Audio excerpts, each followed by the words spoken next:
Hey, second grade, you had just a few revisions and one new standard. So let's take a look at that real quick. 2MB2 you already had. You were skip counting to 5. And I know a lot of third grade teachers wish that you would skip count by 2s, 3s, and lots of other things that would help them with multiplying. And skip counting does help with multiplying.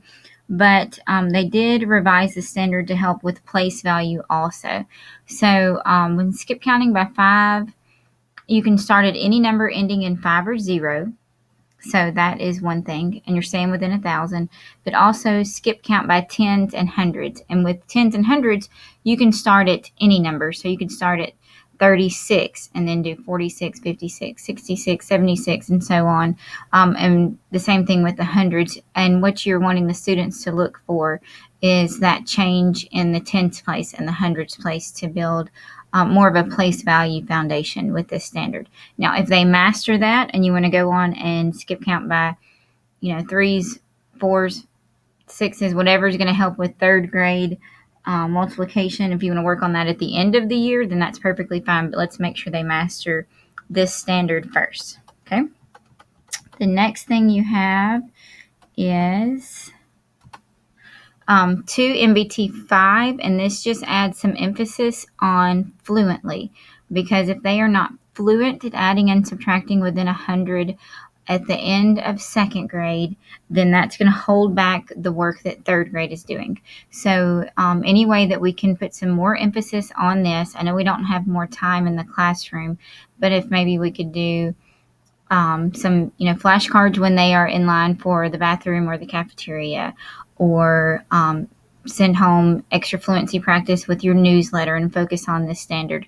But maybe brainstorm as a team and think about how we could focus on this as a fluency standard, because we know that our fluency standards need extra emphasis. And some people had just been reading it as add and subtract within 100 and not really focusing on the fluency part.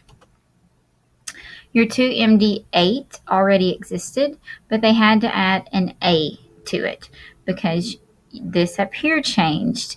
You now have a calendar along with money that you're going to be doing in second grade. And a calendar standard also got added to first grade.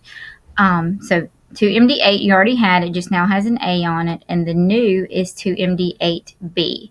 And we want kids to fluently use a calendar to answer simple real-world problems. And then it gives you an example. So they're going to get to use the calendar, but they need to know, using a calendar, if you get a $5 allowance every 2 months, how much would you have at the end of each school year?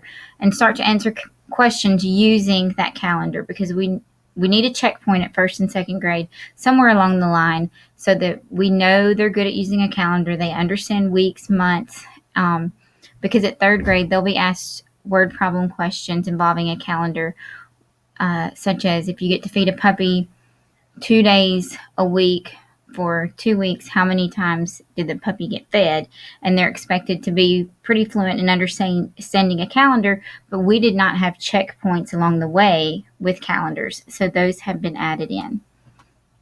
And then the last one I want to talk to you about is 2OA2, and that is to fluently add and subtract within 20 using mental strategies. And so again, we just want to add some more emphasis on fluently being able to do this. So those strategies that I mentioned before, any that you can come up with your team, just think of some ways to work on that fluency standard, those 2 fluency standards, so that nothing is held back as they progress to third grade.